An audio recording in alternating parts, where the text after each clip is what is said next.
Welcome to another episode of the Reboot Chronicles, a no-holds-barred forum with global leaders, authors, entrepreneurs, and CEOs about how organizations stay focused on growth and innovation in unprecedented times.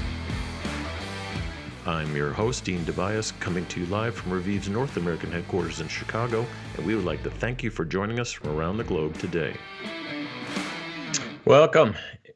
Most of you know in 2020, Reviv, along with others in the beauty and retail sectors, like Sephora with their accelerator program, we've been shining a spotlight on, and quite frankly, giving the microphone to startups in the beauty and even in retail sectors, but mostly in beauty, because we think the next generation of women entrepreneurs is a key component to the growth of this industry.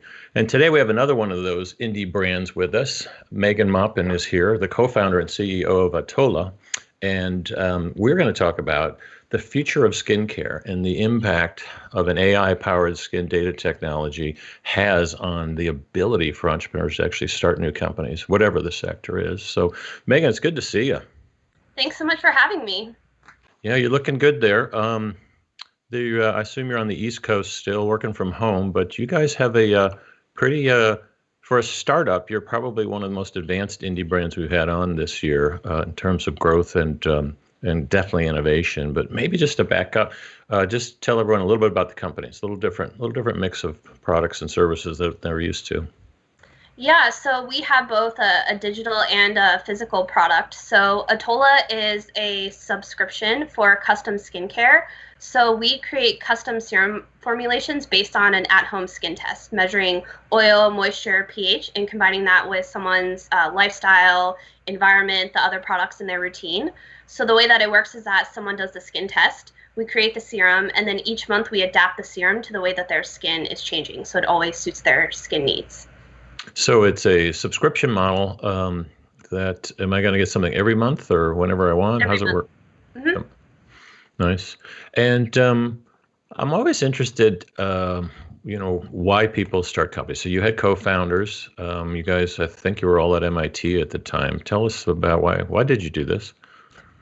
Yeah, so maybe I'll start with a little bit about my background. So my background is in design and specifically mass customization. So before grad school at MIT, I was working in 3D printing and manufacturing.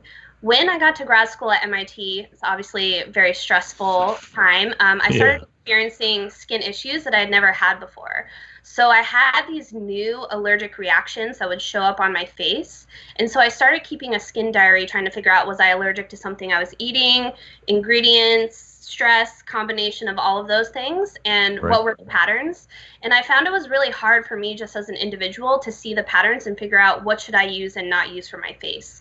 So the gears started turning, especially because of my background in customization, about how could there be a better approach beyond just me buying and throwing products away because they didn't work. And so I started talking to people about it. I met my co-founder, Sid, who was at Sloan, and he's a data scientist. And so we thought, what if we could take a data-driven approach where we could actually figure out what people should use and not use based on knowing more about their skin, really quantifiable data instead of just self-reporting. And then again, through MIT connections, we met our third co-founder, who's a dermatologist. And so together we kind of combined design, data science, and dermatology to come up with Atolla. Wow, for someone who spends a lot of time kind of orchestrating teams or bringing them together, that's a great mix for a founder team. And sounds like you're all getting along too. So when did you actually launch? So we actually launched at the end of August last year, but we had been building the technology part for about 2 years. So I graduated from MIT 2018. Really, it was early 2018 that our team came together and we started working on the tech side, and we filed our first patent. So our patent is on both the way we do skin analysis and apply it to custom formulation process. So it took us about 2 years of testing and iterating on the technology and the user experience, and then we launched at the end of August. And how's it growing? How are things going on the scale side? Yeah, we've been growing a lot, especially the last 6 months. We've been doubling both in terms of customers and revenue each month. We have over 4,000 active subscribers, and we just hit some pretty big revenue milestones where we're doing over 100K in sales per month and growing very quickly. So I would say actually, recent events, including COVID, have been really great for us because more customers are shopping online and are really resonating with the Atolla value proposition, where you get a custom serum that keeps getting smarter and fine-tuned to you through an at-home experience. Yeah, the Revive Beauty Index data has been showing people in 2020 their usage patterns are way up, their diagnostic capabilities is way up. With ours, it's just taking a selfie and getting quick analysis on what to do. But many of the categories of concerns that they have are up 400%. So it sounds like, unlike other industries, the pandemic and the lockdown, quite frankly, has been really good for you guys. Plus, you're launching and you've got a lot of fanfare going on, but over $1 million run rate is that's fantastic for a indie brand. And what about funding? Are you looking for more funding, or what's going on there? Yeah, we actually just closed our seed round this week. Super nice, congratulations. For this next stage of growth. So not right now, but we're gonna raise our A, probably in around a year, if not a little bit earlier. So. You might get some people reaching out to you after the podcast from this. That typically happens. So tell us about your investors. Are these the same people you had on before? Or?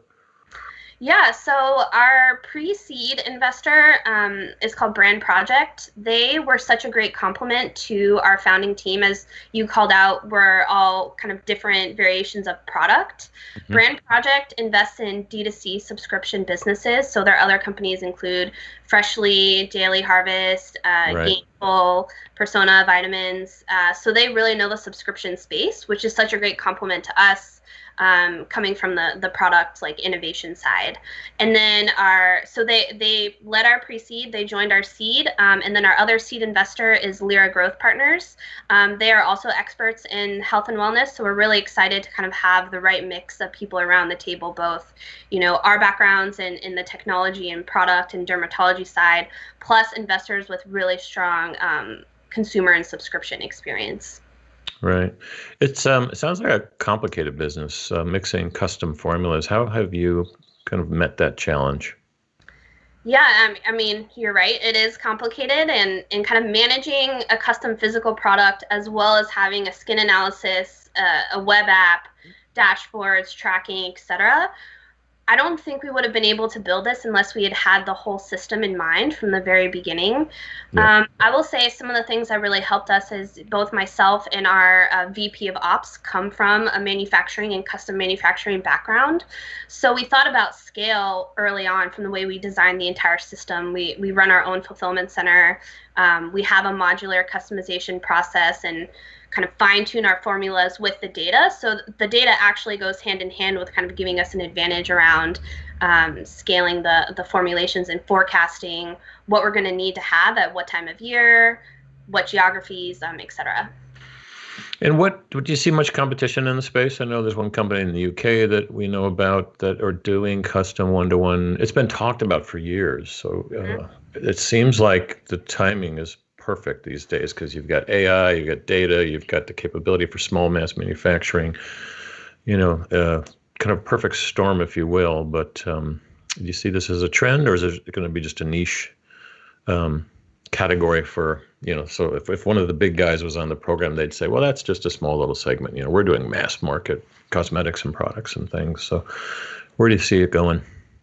Yeah, I think, possibly started as a trend, but obviously the value is really apparent, including to the larger companies, because it's not only personalization, but it's what do you learn about your customers through the personalization process, which is kind of our key value proposition about adapting with someone's needs. Like, how is someone's skin changing over the course of the year? How does it change as they change their diet or change their birth control or something else? And so it's the data as well.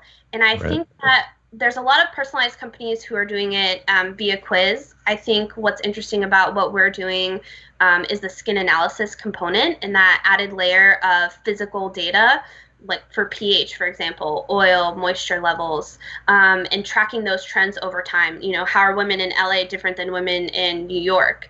How are women of different ages different and their skin is changing? And so I think that's the real power, especially for the future of the beauty industry. It's not even customization itself, it's the adaptability, and it's applying the data to have better insights on what products you need to develop, how do those products meet different consumer needs, and also most importantly, like uncovering the unmet needs through the data, because the larger companies are traditionally formulating for a mass customer or a representative sample.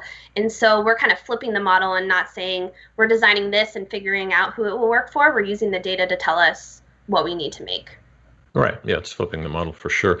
No, I mean, the mass guys, so they have thousands of products, and what, we were talking about Revive earlier. It's a selfie skin care diagnostics, where the AI is working in the background and this preferential data. I think the combination of those two is very helpful for selecting SKUs off a shelf, because rather than look at 50 of them, you can look at 10 that actually are right for your skin type, your environment, all that stuff.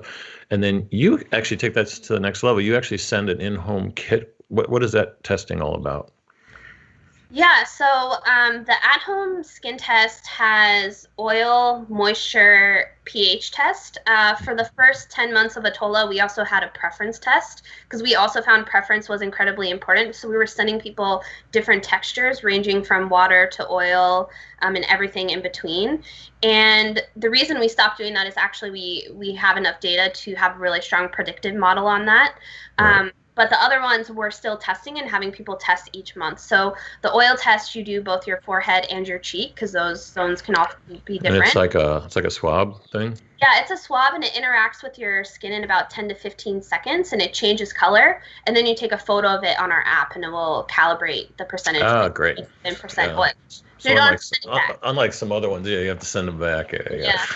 Yeah, we had Viome on the other day, and it's amazing technology that allows you to figure out the exact kind of foods you should be eating and supplements and things like that. So is that the patentable stuff? What's patentable in your company? You mentioned that. Yeah, it's our patent is very interesting because, as you know, you can't patent an algorithm specifically, but our patent is applying our algorithms to the formulation process. So it's a Right. method and systems patent. And so the first part is about what type of data we collect. And as we've talked about, it's a range of data ranging from like self-reported to physical, and also, very interested in visual data through Right. self as well. How do we translate that data to a formulation, and what is the process that goes through to match someone to the right combination of ingredients, making that formula? And then I think the most important part is actually the feedback loop, because our whole company is built on a feedback loop model where each month we're analyzing the data on an individual basis and kind of fine tuning and tweaking someone's formulation. Yeah, the definition of AI, it gets smarter and smarter, machine learning, all that. So that's fascinating. So it's a DTC, direct to consumer model today. What about channels and partnerships and other things that kind of can fuel growth? What are you doing there? Yeah, so we are getting ready to launch Spa Channel, which is very interesting for us. It's kind of a great place for us to go offline because people are usually going in to get services when they have a skin issue, which is our target customer with a serum. And Right. so we're doing a partnership with Face House. They're kind of an accessible spa chain that's both in California, New York, Texas, Mm. and some other locations. And Right. so piloting a data-driven facial where they're going to use our skin analysis tools and process as part of the experience for someone coming in to get a facial. And so they'll get a data-driven facial and then they'll walk out the door an Atolla customer. We'll ship them a serum. So they're getting both a personalized service and a personalized product. So I'm really excited about how that pilot is going to go and thinking about opening this new channel for us via estheticians and spa. And Right. then the other thing we're working on is we collect data about the other products in people's routines. Right now, we use that data to make sure our serum fits into their existing routine without conflict. But we're also having them rate those products. So we can say people with this type of skin and these similarities rate this 5 stars. And so similar to how you were talking about with the Ulta example, you can imagine having an Atolla kiosk, potentially an Ulta or Sephora, where someone's doing our skin test in person and we help them in aisle choose which product, eye cream, for example, which we don't make. So we're kind of still developing that product recommendation tool, but hopefully we'll launch sometime in the next 6 months, in addition to kind of expanding our own physical custom products, moisturizer and cleansers next. Yeah. What about, it sounds like you're pretty heavily US based right now. Mm-hmm. Is Yeah. that right? Yeah. Okay. What do you think about the other massive markets around the world? Yeah, we've gotten a lot of inbound interest from Asian countries, especially, and so part of our patent strategy is filing our patent in like China, Japan, Korea, as Oh well as boy. Yeah. Good luck with that. in EU. We're gonna try. So Canada will definitely be next for us, and then I think it's likely going to be Asia, because I do think that they're very far ahead in terms of skin technology, and I think our product could be a great fit for that market. Yeah, yeah, and quite frankly, there's so much business in the U.S. I mean, you've got if you don't nail that first, it's always dicey. But so what other challenges have you faced? A lot of entrepreneurs tune into this channel to kind of get little insights and advice, whether we're talking about big companies or small companies. But what's been the biggest issue with you over the last 24 months? Um, I would say there's two that come to mind. One, which is very recent, is how we've had to adapt our manufacturing process because of COVID. So we had to move our fulfillment center out of New York City to upstate New York, where I live. We had to move all of our equipment. We had to find new people to work there. And we had to make a very quick decision to do that before the city shut down. We saw it happen in San Francisco, and then we were like, we need to move before our whole manufacturing process goes down, because people can't get to our fulfillment center in New York City. Right. So that's been one. I think we've been really fortunate that there's so much great manufacturing space in upstate New York, and it's very affordable also. So Very empty. A yeah, lot of empty buildings. yeah, Perfect exactly. timing. Yeah, we've had to kind of get that up and running, but I'm really glad to say that we were able to continue uninterrupted, essentially, our fulfillment process. Another thing that kind of happened to us early on, which was a huge lesson learned for us, was some issues we were having with our website. So as you can imagine, with a custom product, we can't use out of the box things like Shopify.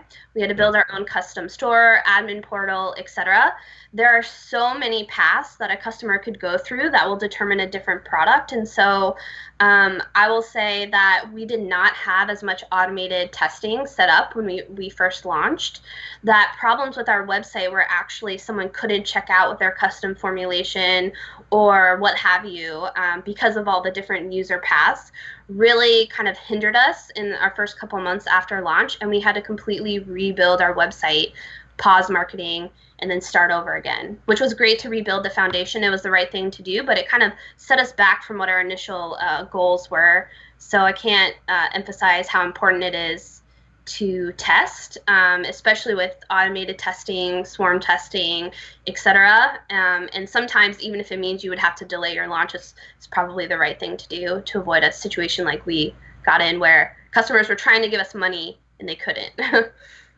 Yeah, yeah. It's usually the hardest decisions, like being just actually doing a pause and stopping most, because your gut instinct is, well, let's just keep moving. We'll fix it as we go, and you've just upset a whole group of people. Either way, whether you didn't ship or whether you were unavailable, and so it sounds like you made some good bold moves there.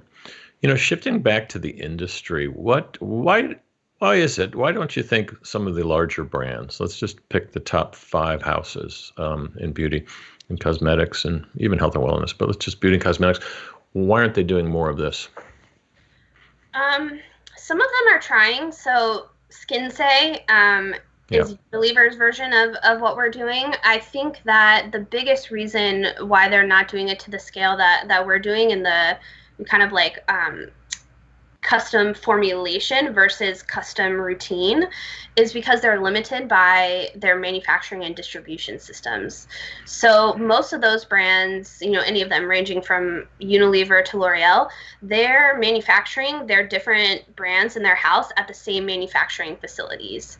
And so it's really hard to change their entire process when it's set up and for scale, and for them to make 100,000 lotions of the same SKU at a price that's really accessible and sell that.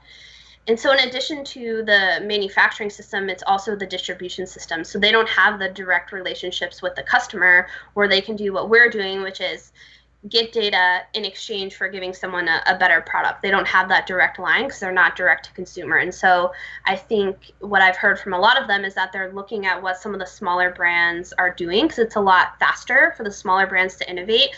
And it seems like a lot of them are interested in eventually acquiring versus trying to build it out in-house and taking a lot longer and not having the dedicated resources and all of that. Yeah, we talk a lot about that on the program. I call it the build, buy, borrow matrix. And partnering with companies is very popular right now. But most of the innovation that's out on the edge is acquired. You're buying it. There's been a lot of activity in this sector. Obviously, you guys are not naive to that. But the whole building side, it's tough for them. It's tough. I mean, they are set up for mass scale, but they also have acquired a lot of small brands that do niche types of products, but they're not one-to-one custom. There's so you're definitely cracking the mold. What are your thoughts on beauty and retail and what's going on there? There was a massive pullback. So cosmetics was way down, skincare was way up, according to the Review Beauty Index. Again, over 300-400% in certain categories. Seems like there's some revenge buying going on in channel where people are stocking up on makeup, but we've seen a massive shift to skincare, sun care, health, wellness. What are you guys seeing?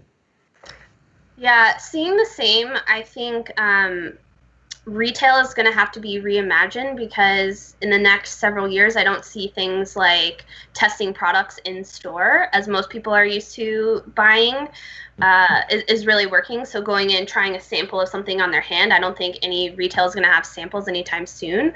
But the idea of consumer preference is still so important. So how we're thinking about it is, we were sending a preference test, but how do you connect people not only with the products that will work well for them, but also that they'll like? And that needs to be part of like the online experience. I think I've also seen sort of a reckoning with clean beauty and toxic as a label, especially, in the age of COVID. What does that really mean? Is it fear mongering? Are chemicals bad? Because, as soon as COVID came around, everyone buying hand sanitizer and alcohol and everything else. And so I think that there's kind of a new evolution of clean beauty, which is more like clean chemicals. Chemicals aren't bad, more education around what ingredients are doing, which I think is a really positive thing to focus on. In many categories, yeah, absolutely. Not just the fear mongering of toxic is bad, chemical is bad, but like, I don't know, the famous phrase, the dose makes the poison. Right. So I've seen a lot of that as well, and I think it comes hand in hand with some things that are happening in the world right now.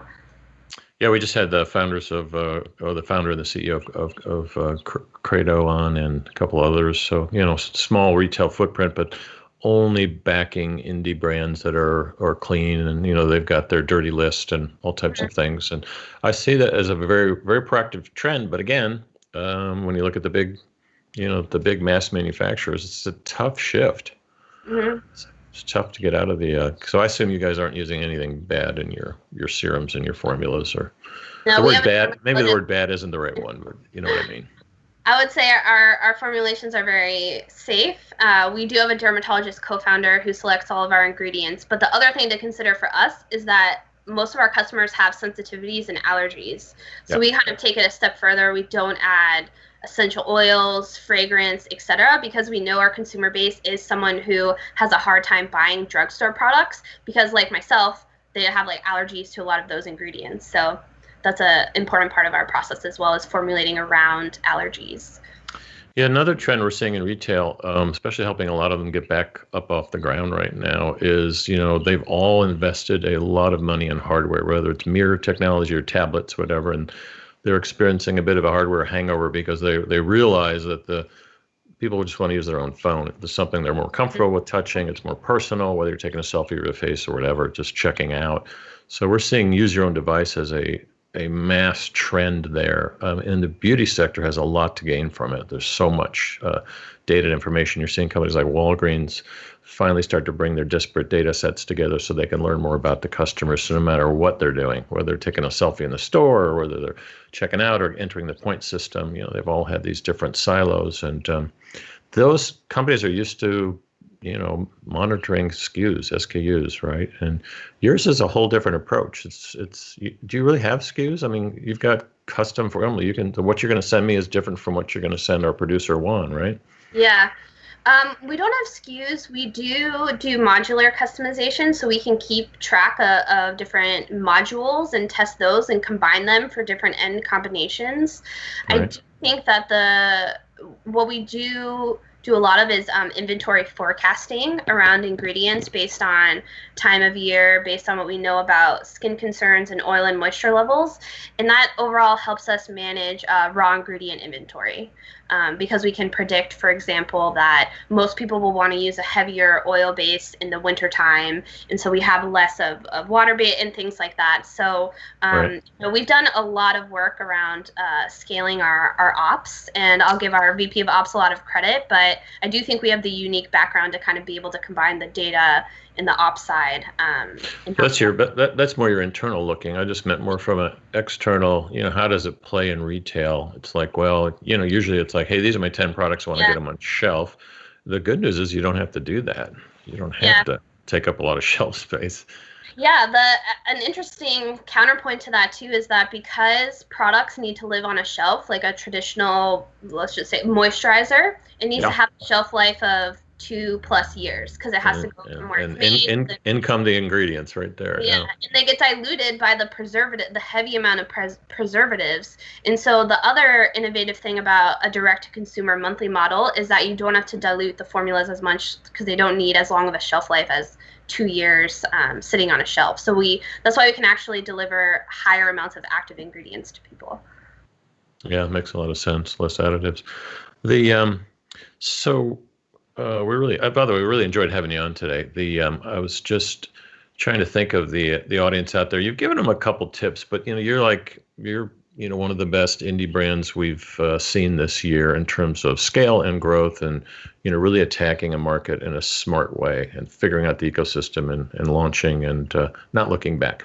COVID has not been as kind to others. So what kind of specific advice, which, kind of drilling down into, there are hundreds of beauty indie brands trying to launch right now. Just maybe not one-to-one custom formulaic like you, but what advice would you give them to the ones that are going to be tuning in and picking up some tips from you on this? I have a couple of thoughts. One is really going out the gate, understanding what your brand positioning is and your white space in the market. For us, it's very much at the overlap of scientific and natural. But I think it's especially important in this age of kind of oversaturation in the market, figuring out what your values are, what your brand positioning is, and communicating that. The other thing I think our team has done really well that I would encourage other teams to do as well is continue to do data analysis, both qualitative and quantitative. We have ongoing conversations with our customers, our best customers, our worst customers. We gather a lot of feedback, both in terms of the raw data as well as through interviews. And it's through combining those two types of research that you're really able to understand what can you do that no one else can do? How do you double down on that? What's different about you?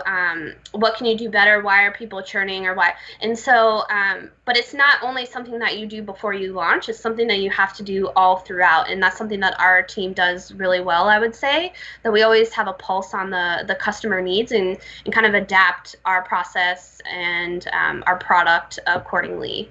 And the other thing I will say too is I think what's really important in this day and age, especially with the move online, Right. is being authentic. And I think for us, one way we found to really communicate the authentic values of our brand is through user-generated content and using new platforms like TikTok. So instead of traditional branded ads, very polished, user-generated content explaining how our product works, what it did for them, and UGC is king right now as well. So I would encourage people to invest in looking at those platforms than spending $10,000+ on a highly branded photo or video shoot. Yeah, exactly. Especially right now, it may change in a couple of years to something else. But the other question we get a lot is, should I do? By the way, this is for food companies, health, wellness, beauty. It's cross sectors, but should I try to get into channel? Gosh, help me, it's hard to do that. Or should I go direct to consumer? And I always throw the word "and" in there. In your case, you're like, no, we're just going to go DTC. That's our model. It's subscription. Let's get started there, and then do the beachhead and move out from there. Can you do both at the same time when you're so early on, or is that stretching it too much? For us, it'd be stretching it too much because it just adds more complication with our Yeah. user experience of the digital custom.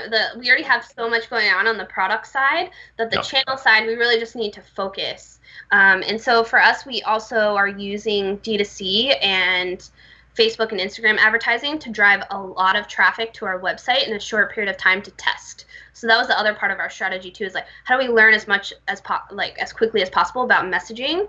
When you go through other channels, it is a bit harder to do that as quickly. Although I will say our first ever test was a pop-up, and we learned so much by just interacting with customers, testing the user experience, being face-to-face, that we basically thought, how do we scale this online? And now are coming back to doing pop-ups and doing more in retail. But our first ever test was a very successful pop-up in New York City, in Soho.